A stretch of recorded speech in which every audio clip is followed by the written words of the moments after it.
प्यारे बच्चों, आज हम लोग मेटालर्जी का लास्ट लेक्चर देखेंगे। एलिंघम डायग्राम बहुत ही इंपॉर्टेंट है। कंडीशन पॉइंट ऑफ व्यू से नीट और जेईई में इससे क्वेश्चन पूछे जाते हैं। तो आज का हेडिंग दें एलिंघम डायग्राम। देखिए ये एलिंघम डायग्राम जो आपके एनसीईआरटी बुक में है, इसके बारे में हम लोग क्या क्या जानेंगे पहले देखें। सबसे पहला चीज जानेंगे कि यह डायग्राम जो है, यह डायग्राम किस समीकरण पर आधारित है, किस समीकरण पर आधारित है। यह जो ग्राफ है, यह डायग्राम, या इसको आप ग्राफ भी कर सकते हैं, यह ग्राफ जो है किस समीकरण पर आधारित है। दूसरा चीज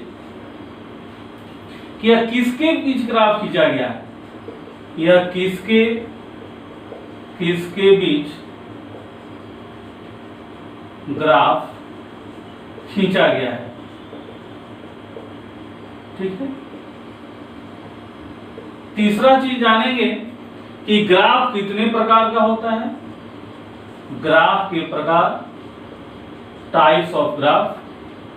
और चौथा चीज जानेंगे कि इससे क्या फायदा है, क्या जानकारियां मिलती हैं, यानी इससे क्या जानकारियां मिलती हैं, जानकारियां मिलती हैं। इन चार चीजों पर हम लोग फोकस करेंगे। पहला चीज कि एलिंघम डायग्राम किस समीकरण पर आधारित है। दूसरा चीज कि यह किसके किसके बीच ग्राफ खींचा गया है। तीसरा, इसमें कितने प्रकार के ग्राफ हैं। और चौथा कि इससे क्या क्या जानकारियां मिलती हैं, इसका क्या एप्लीकेशन है, क्या उपयोग है, इससे क्या फायदा है। तो ये हम लोग देखेंगे इन चारों पॉइंट को डिटेल में। तो इसको आप नोट कर लीजिए।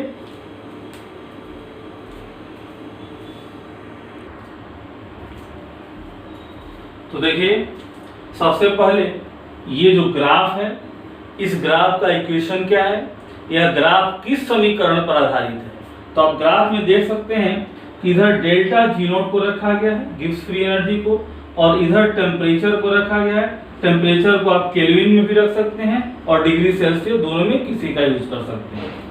यह ग्राफ जो है, यह delta G equal to delta H minus T delta S, ये बहुत ही इंपॉर्टेंट इक्वेशन है। हम लोग थर्मोडायनेमिक्स उष्मागतिकी में पढ़े थे। यहाँ डेल्टा जी जो है Gibbs free energy change, Gibbs मुक्त ऊर्जा, डेल्टा एच धातु के ऑक्सीकरण की enthalpy, enthalpy, Gibbs free energy, entropy, ये सब पढ़ा हुआ है थर्मोडायनेमिक्स उष्मागतिकी 11th में। तो डेल्टा एच हो गया धातु के ऑक्सीकरण की एंथैल्पी। जैसे धातु को एम से निरूपित करें, ऑक्सीकरण, ऑक्सीजन के साथ अब क्रिया होगा तो धातु का ऑक्साइड बनेगा। ये धातु के ऑक्साइड बनने में डेल्टा एच कितना चेंज हो रहा है, ये बताता है डेल्टा एच। धातु के ऑक्साइड बनने में जो एंथैल्पी परिवर्तन होगा वही डेल्टा एच, यह प्रायः निगेटिव होता है। डेल्टा एच जब धातु का ऑक्सीकरण होगा, धातु का ऑक्साइड बनेगा तो डेल्टा एच निगेटिव होता है, क्योंकि यह उष्मादायी प्रक्रिया होती है।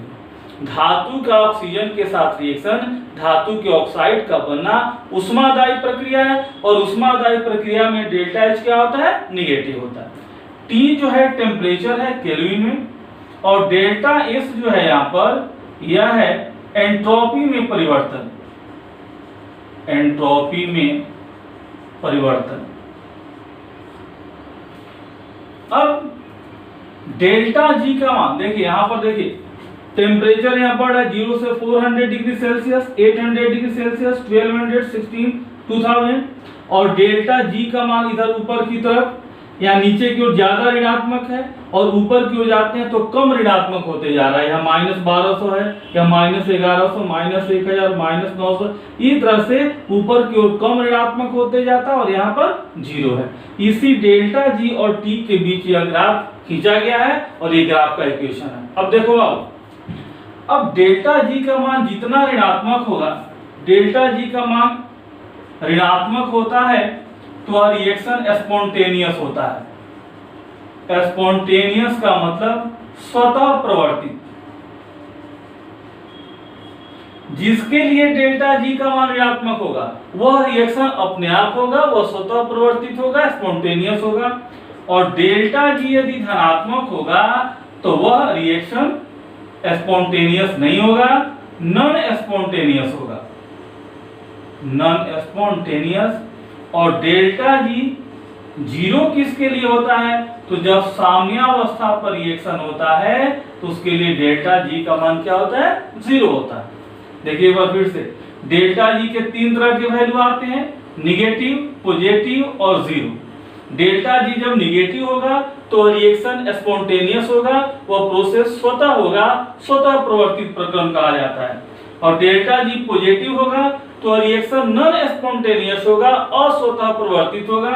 और डेल्टा जी जीरो किसके लिए होता है? जब कोई प्रोसेस इक्विलिब्रियम पर होता है, साम्यावस्था में होता है।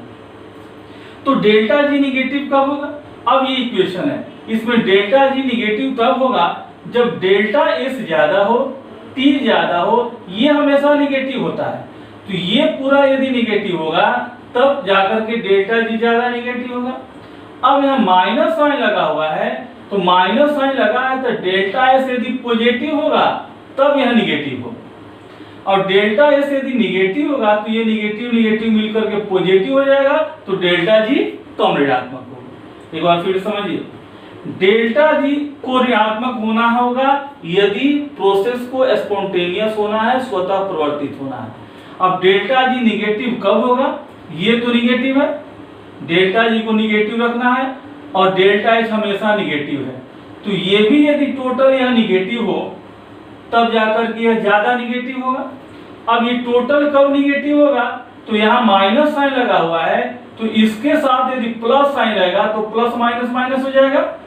तो यदि टेम्परेचर ज्यादा है और डेल्टा एस पॉजिटिव है तब पॉजिटिव निगेटिव मिलकर निगेटिव होगा, और ये दोनों निगेटिव मिलकर के ज्यादा निगेटिव कर देंगे। लेकिन यदि डेल्टा एस निगेटिव होगा तो निगेटिव निगेटिव मिलकर के ये पॉजिटिव हो जाएगा, और जब पॉजिटिव होगा तो ये पॉजिटिव हो जाएगा या कम निगेटिव होगा। यानी डेल्टा एस जिस प्रोसेस का ज्यादा होगा, डेल्टा एस बढ़ेगा, एंट्रोपी बढ़ेगी, तो उसके लिए डेल्टा जी का मान क्या होगा? ऋणात्मक होगा। यानी डेल्टा एस यदि पॉजिटिव होगा तो डेल्टा जी निगेटिव होगा। और टेम्परेचर यदि बढ़ेगा, यदि टी का मान बढ़ेगा तो इसका गुणनफल बढ़ेगा, बढ़ेगा तो यह निगेटिव ज्यादा होगा, ज्यादा निगेटिव होगा तो डेल्टा जी भी निगेटिव होगा। यानी यदि एंट्रोपी बढ़ रहा है, एंट्रोपी पॉजिटिव है, तो डेल्टा जी निगेटिव होगा, और यदि टेम्परेचर भी बढ़ रहा है तो डेल्टा जी क्या होगा? निगेटिव होगा। तो ये हम लोग देखें कि यह जो एलिंघम डायग्राम है, ये जो ग्राफ आपके सामने है, यह ग्राफ किस समीकरण पर आधारित है? Delta G equal to delta H minus T delta S. अब ग्राफ से आप देख सकते हैं कि यहां पर कितने तरह का ग्राफ है। तो देखिए, एक ग्राफ देखिए ऊपर से नीचे की ओर आ रहा है, एक ये सीधा जा रहा है, और एक ग्राफ आप देख सकते हैं कि नीचे से ऊपर ऐसे जा रहा है, ये नीचे से ऊपर, और एक ऊपर से। तीन तरह का ग्राफ है, एक सीधा सीधा चला गया, ये भी सीधा जा रहा है, दूसरा जो ऊपर से नीचे की ओर आ रहा है, और तीसरा आप देख सकते हैं ये नीचे से ऊपर जा रहा है, ये नीचे से ऊपर। यानी तीन तरह का इसमें ग्राफ है। तो अब हम लोग देखेंगे कि टाइप्स ऑफ ग्राफ क्या है। ये एलिंघम डायग्राम में जितने भी ग्राफ हैं, ये कितने वर्गों में इसको बांट सकते हैं, कितने तरह के इसमें ग्राफ उपस्थित हैं, तो पहले आप इसको नोट कर लें।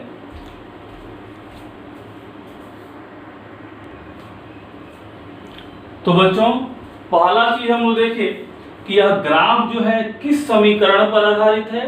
तो थर्मोडायनेमिक्स इक्वेशन, उष्मागतिकी समीकरण delta G equal to delta H minus T delta S.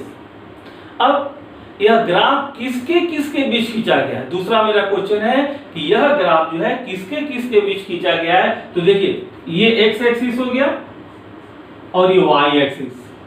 X axis पर किसको रखा गया? टेम्परेचर को केल्विन में या डिग्री सेल्सियस में रख सकते हैं, और ये डेल्टा जी, यानी एक्स एक्सिस पर टेम्परेचर को रखा गया है किसमें? डिग्री सेल्सियस या केल्विन में। केल्विन में रखा जाता है, आप डिग्री सेल्सियस में भी रख सकते हैं, किसी किसी बुक में दोनों में रखा गया है।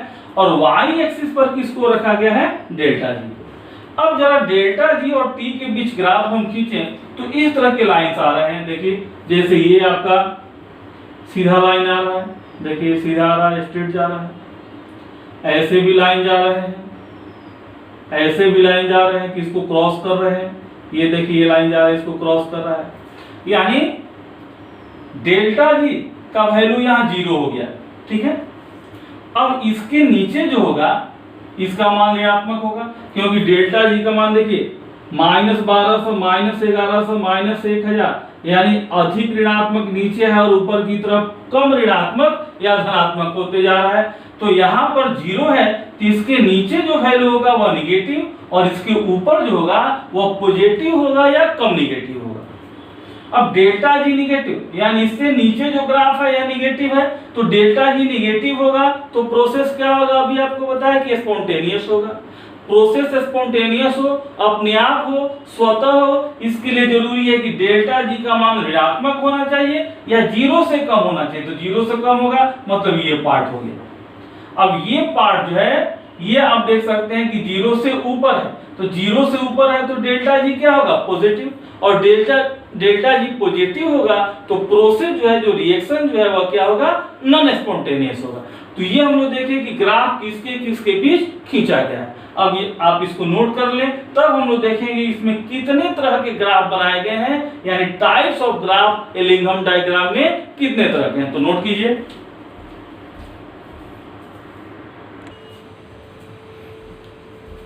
अब ये ग्राफ जो है इसको कितने टाइप में बांट सकते हैं, तो आप देख सकते हैं टाइप ऑफ ग्राफ,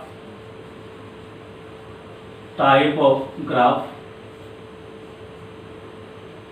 पहला ये हो गया, इस तरह का ग्राफ देखिए, ये जा रहा है ऐसे ऊपर की ओर, ये जा रहा है ऊपर की ओर, ये ऊपर की ओर जा रहा है, ये ऊपर की ओर जा रहा है। तो इस तरह के ग्राफ हैं।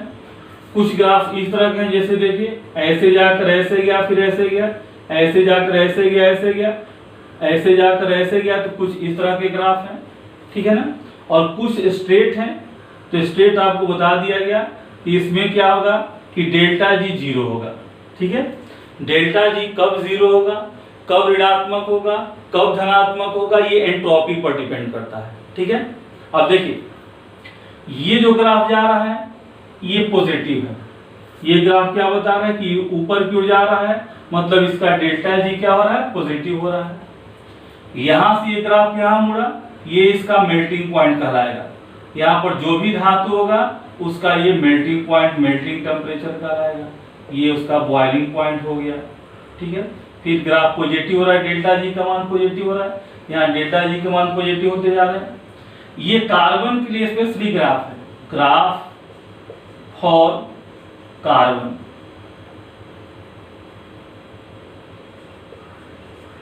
Graph for carbon.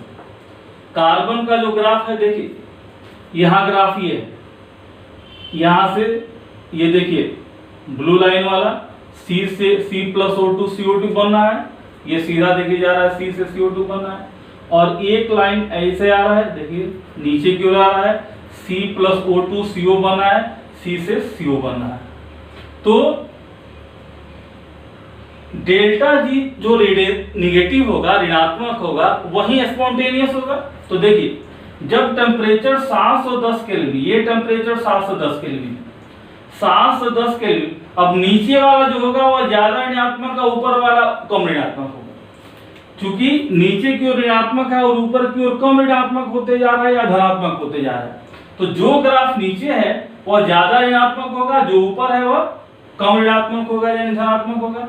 तो जो जिसके लिए डेल्टा जी ऋणात्मक होगा वही हमारा प्रोसेस सही होगा, स्पॉन्टेनियस होगा। तो 710 केल्विन से नीचे कार्बन जो है, कार्बन डाइऑक्साइड, देखिए 710 केल्विन से नीचे कौन नीचे है, ये ग्राफ नीचे है और ये ऊपर है। तो जो ग्राफ नीचे है उसका डेल्टा जी ज्यादा ऋणात्मक है, इसलिए वही हमारा रिएक्शन सही होगा, वही रिएक्शन जो है वो फिजिबल होगा, स्पॉन्टेनियस होगा।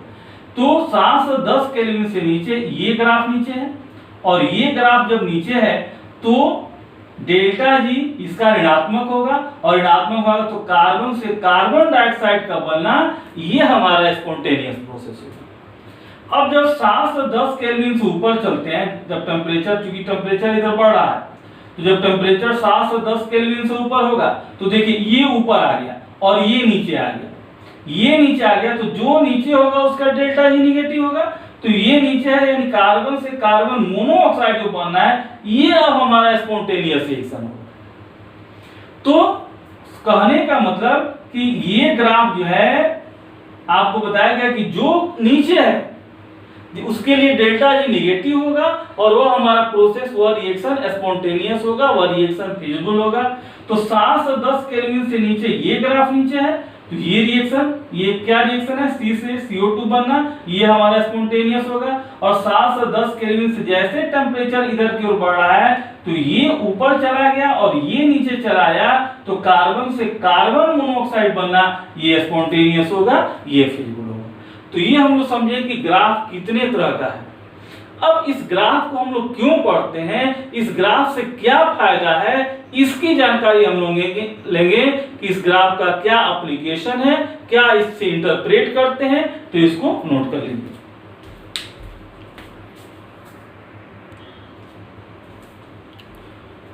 अब हम लोग देखेंगे ग्राफ से क्या जानकारियां प्राप्त हो रही हैं, एलिंगम डायग्राम से क्या जानकारी प्राप्त होती है, इसका क्या यूज है। तो पहला है रिएक्टिविटी ऑफ मेटल, धातु की क्रियाशीलता, कौन धातु अधिक क्रियाशील है, कौन कम क्रियाशील है, ये ग्राफ देखकर कैसे पता चलेगा। तो देखिए, इस मान ये ग्राफ है, इसमें टेम्परेचर रखा गया है, यहाँ डेल्टा जी को रखा गया है। जो ऊपर धातु है, ये M1 धातु को ऊपर रखा गया है, नीचे M2 धातु को, तो जो नीचे है इसका डेल्टा जी का मान ज्यादा ऋणात्मक होगा और जो ऊपर है उसका डेल्टा जी का मान कम ऋणात्मक होगा। तो जिसका डेल्टा जी ज्यादा निगेटिव होगा वो अधिक क्रियाशील होगा, यानी नीचे वाला ऊपर वाले की अपेक्षा अधिक क्रियाशील होगा, ये ध्यान रखना है। कौन अधिक क्रियाशील होगा, तो नीचे वाला, किससे, ऊपर वाले से, नीचे वाला ऊपर वाले से अधिक क्रियाशील होगा। तो नीचे कौन है, M2, और ऊपर कौन है, M1, तो M2 जो है वह M1 से अधिक क्रियाशील होगा, ये ध्यान रखना है, ठीक है। अब दूसरा जो सबसे इंपॉर्टेंट चीज है एलिंगम डायग्राम जिसके लिए बनाया गया है, वह है अकारक का चेन, रिड्यूसिंग एजेंट। हम लोग जानते हैं कि जब हम लोग अयस्क से धातु का निष्कर्षण करते हैं तो एक प्रोसेस आता है। सबसे पहले आपको बताया गया था कि धातु के अयस्क जो होते हैं पृथ्वी की सतह के नीचे पाए जाते हैं। उस अयस्क को सबसे पहले छोटे छोटे टुकड़ों में तोड़ते हैं, उसके बाद महीन पाउडर में बदलते हैं, उसके बाद उसका सांद्रण करते हैं। सांद्रण के बाद सांद्रित अयस्क का निस्तापन या जारण करके धातु के ऑक्साइड में बदलते हैं और धातु के ऑक्साइड को उचित अवकारक का इस्तेमाल करके धातु में अवकृत करते हैं।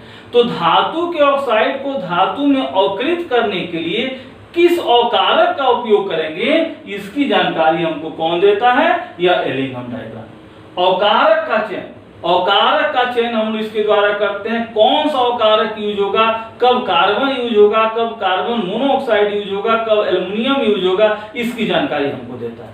तो देखिए, जैसे मान लीजिए हम इसी में से ग्राफ लिए हैं, ये मैग्नीशियम ऑक्सीजन के साथ रिएक्शन करके मैग्नीशियम ऑक्साइड, ये ग्राफ हो गया, ये ग्राफ आपका हो गया। ये एल्युमिनियम वाला ग्राफ है, देखिए सीधा ऐसे गया, एल्युमिनियम वाला ग्राफ हो गया। ये टेम्परेचर, यहाँ से टेम्परेचर ऐसे बढ़ते जा रहा है, यहाँ के नीचे जो है, यहाँ के पहले, इसके पहले लो टेम्परेचर और इससे ज्यादा हाई टेम्परेचर। अब देखिए इसमें अवकारक कौन, डेल्टा जी का मान, यदि इस पॉइंट, इस टेम्परेचर के पहले की हम बात करें तो इस टेम्परेचर के पहले कौन नीचे है, मैग्नीशियम नीचे है और एल्युमिनियम ऊपर है। आपको बताया कि जो नीचे होगा वह अधिक क्रियाशील होगा, वह अवकारक का कार्य करेगा। तो इस टेम्परेचर पर, यानी यह जो टेम्परेचर है, इस टेम्परेचर को यदि ए माने तो ए टेम्परेचर से कम ताप पर मैग्नीशियम अवकारक का कार्य करेगा और Al2O3 को अवकृत कर देगा, क्योंकि यह नीचे है, यह ऊपर है। तो जो ऊपर है, ऊपर वाला धातु के ऑक्साइड को नीचे वाला धातु अवकृत कर देगा, ये इस डायग्राम में हमको याद रखना है। ऊपर वाले धातु के ऑक्साइड को नीचे वाला धातु अवकृत करेगा, ठीक है। तो इस डायग्राम में इस टेम्परेचर तक कौन नीचे है, मैग्नीशियम नीचे है। तो मैग्नीशियम ऊपर जो धातु है उसके ऑक्साइड यानी Al2O3 को मैग्नीशियम अवकृत करके मैग्नीशियम ऑक्साइड और देखिए एल्युमिनियम यहाँ निकल गया। लेकिन जैसे ही टेम्परेचर 710 केल्विन से ऊपर हो, हाई टेम्परेचर की हम बात करें, जैसे ही टेम्परेचर आगे बढ़ेगा, अब देखिए इस यहाँ जो टेम्परेचर है इस टेम्परेचर से अधिक ताप पर कौन ऊपर आ गया? हाई टेम्परेचर पर देखिए मैग्नीशियम वाला ग्राफ ऊपर चला गया और एल्युमिनियम वाला नीचे आ गया।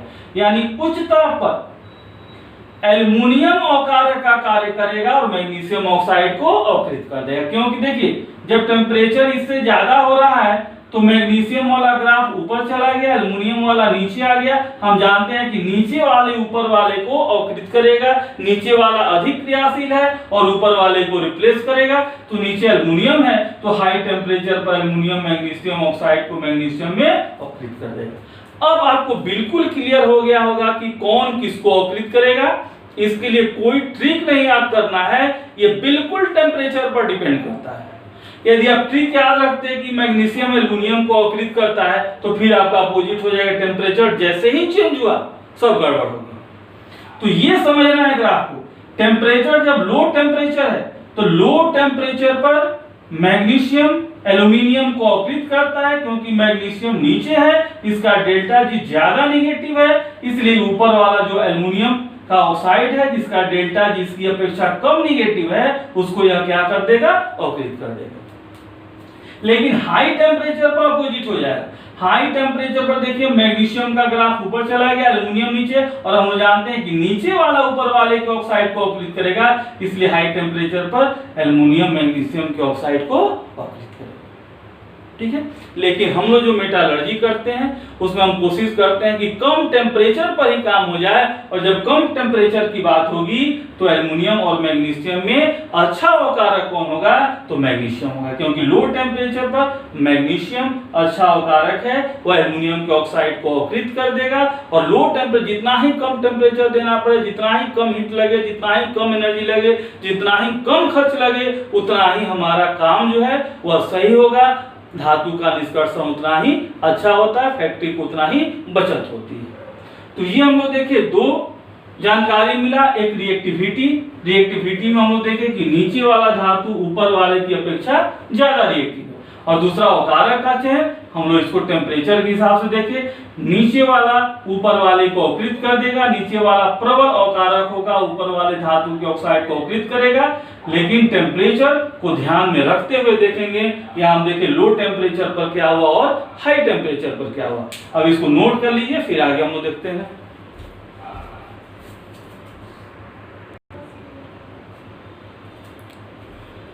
अब देखिए अगला फैक्टर हम लोग देखते हैं तापीय अस्थायित्व। इस डायग्राम से ये कैसे पता चलेगा कि किस टेम्परेचर पर कौन सा धातु का ऑक्साइड अस्थायी होगा और कौन अस्थायी होगा। तो देखिए इसको एक ग्राफ द्वारा समझते हैं, इसी में से लिया हुआ ग्राफ है। जैसे M1 की जगह आप ये मान सकते हैं सिल्वर ऑक्साइड, M2 M3 ये सब हो गए ऑक्साइड, ये धातु M1 M2 M3 के ऑक्साइड। ये टेम्परेचर है, ये टेम्परेचर TA हो गया, ये T2 हो गया, TB हो गया, और ये TC हो गया। ये TC ये इधर टेम्परेचर बढ़ रहा है। ठीक है। अब जरा देखिए यहां पर डेल्टा जी 0 है, डेल्टा जी यहां पर 0 है। अब यह जो टेम्परेचर है, इस टेम्परेचर पर देखिए सभी जो है, ये ग्राफ यहां आ रहा है, यहां आ रहा है और यहां आ रहा है, यानी इस टेम्परेचर तक तीनों जो है M1 M2 M3 सभी के ऑक्साइड अस्थायी हैं। ठीक है। इस टेम्परेचर पर देखिए ये R1 रेंज हो गया टेम्परेचर का, यहां से यहां तक जो टेम्परेचर रेंज है इसको R1 मान लेते हैं। इस रेंज में तीनों नीचे हैं, तीनों के जो ऑक्साइड है वो क्या है? अस्थायी है।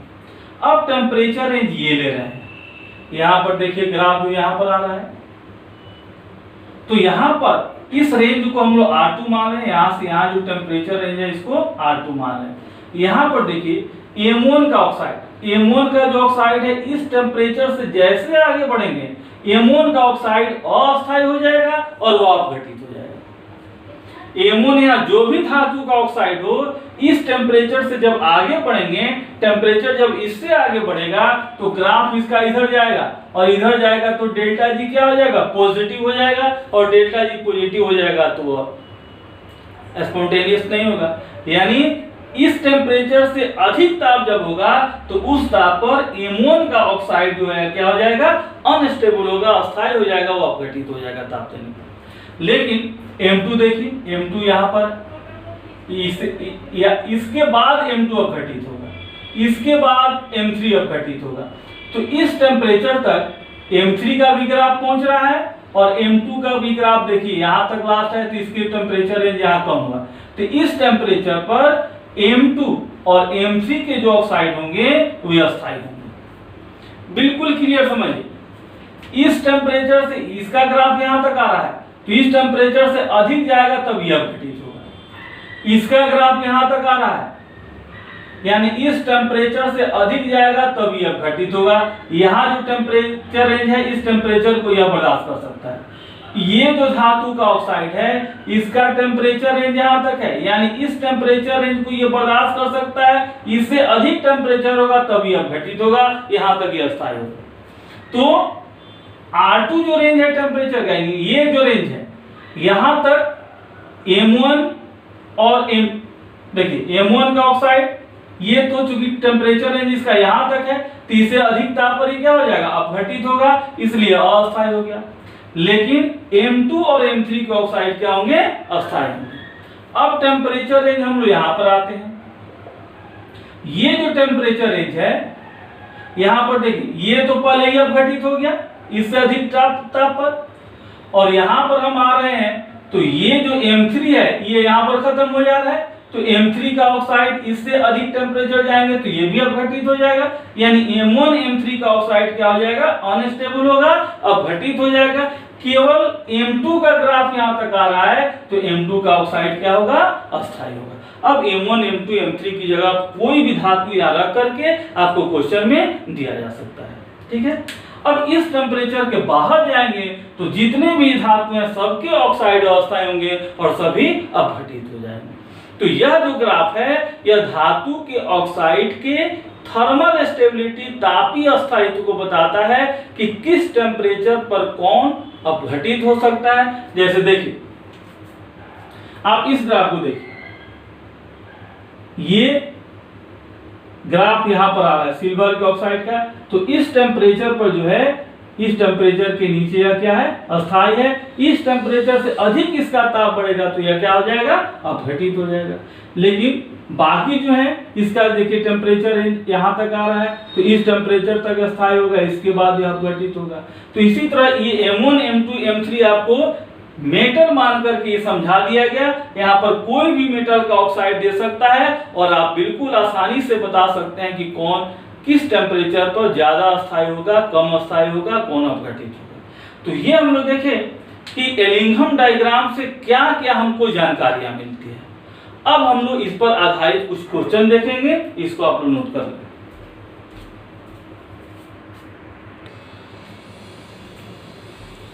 देखिए question, the Ellingham diagram for zinc, magnesium and carbon converting into corresponding oxide is.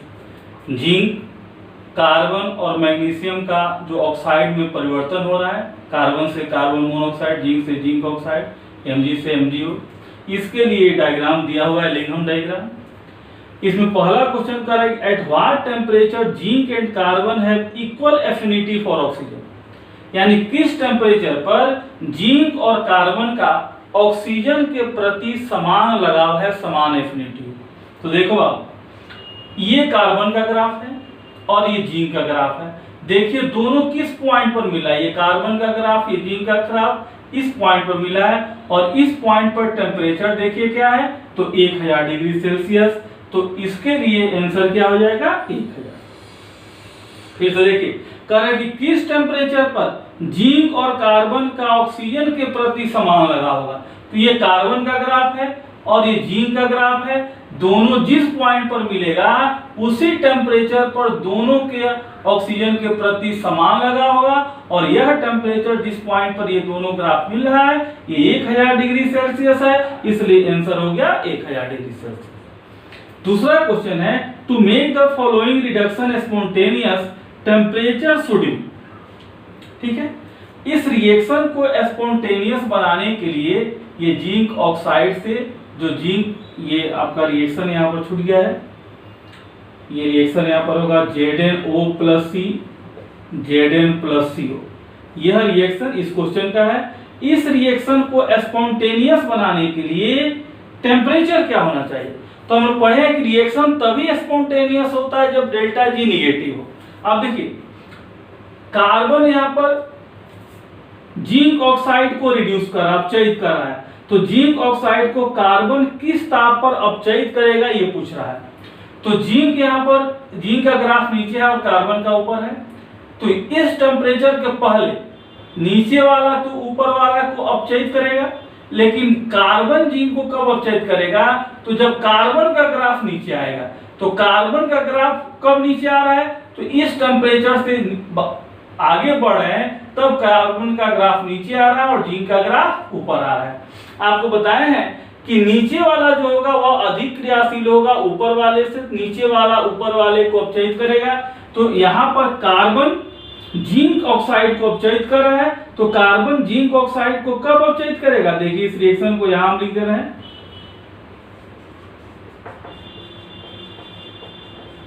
Carbon zinc oxide को कब अपचयित करेगा? तो जब कार्बन का ग्राफ जिंक ऑक्साइड के ग्राफ से नीचे होगा। तो जिंक ऑक्साइड का ग्राफ यहां तक नीचे है, इसके बाद ऊपर जा रहा है, और कार्बन का ग्राफ इसके बाद नीचे आ रहा है। कार्बन ग्राफ ये हो गया, जिंक ऑक्साइड का ये हो गया। तो कार्बन का ग्राफ किस टेम्परेचर के बाद नीचे आ रहा है? तो 1000 डिग्री सेल्सियस से जब ताप ऊपर हो रहा है तब नीचे आ रहा है, यानी 1000 डिग्री सेल्सियस से ऊपर ताप पर कार्बन जिंक ऑक्साइड के लिए अवकारक का काम करेगा और यह कार्बन इसको अवकृत कर देगा। तो टेम्परेचर क्या हो जाएगा? तो 1000 डिग्री सेल्सियस से ऊपर। ठीक है। तीसरा है कि at 1100 degree Celsius which reaction is spontaneous to a maximum extent, यानी 1100 डिग्री सेल्सियस ताप पर कौन रिएक्शन अधिकतम स्पॉन्टेनियस होगा? कौन अधिकतम स्पॉन्टेनियस होगा? तो देखिए 4 रिएक्शन दिया है यहां पर।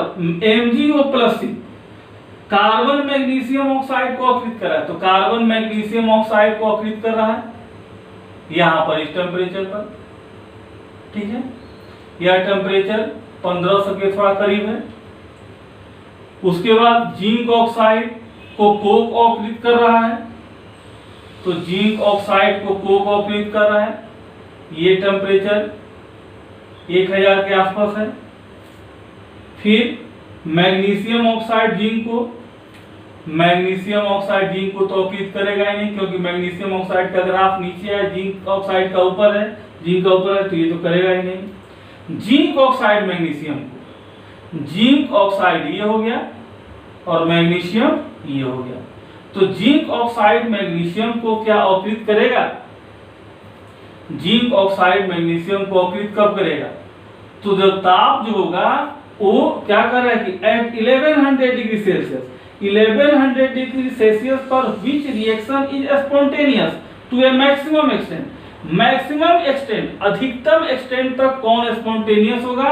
1100 डिग्री सेल्सियस। तो 1100 डिग्री सेल्सियस पर देखिए ये 1100 डिग्री सेल्सियस हो गया। यहाँ पर जिंक ऑक्साइड को कौन अकृत कर रहा है? कोक अकृत कर रहा है, किसमें? जिंक में। तो ये आपका ये हो जाएगा। ठीक है, तो ये हम लोग देखे कुछ क्वेश्चन, कुछ और क्वेश्चन देखते हैं, इसको नोट कर लीजिए।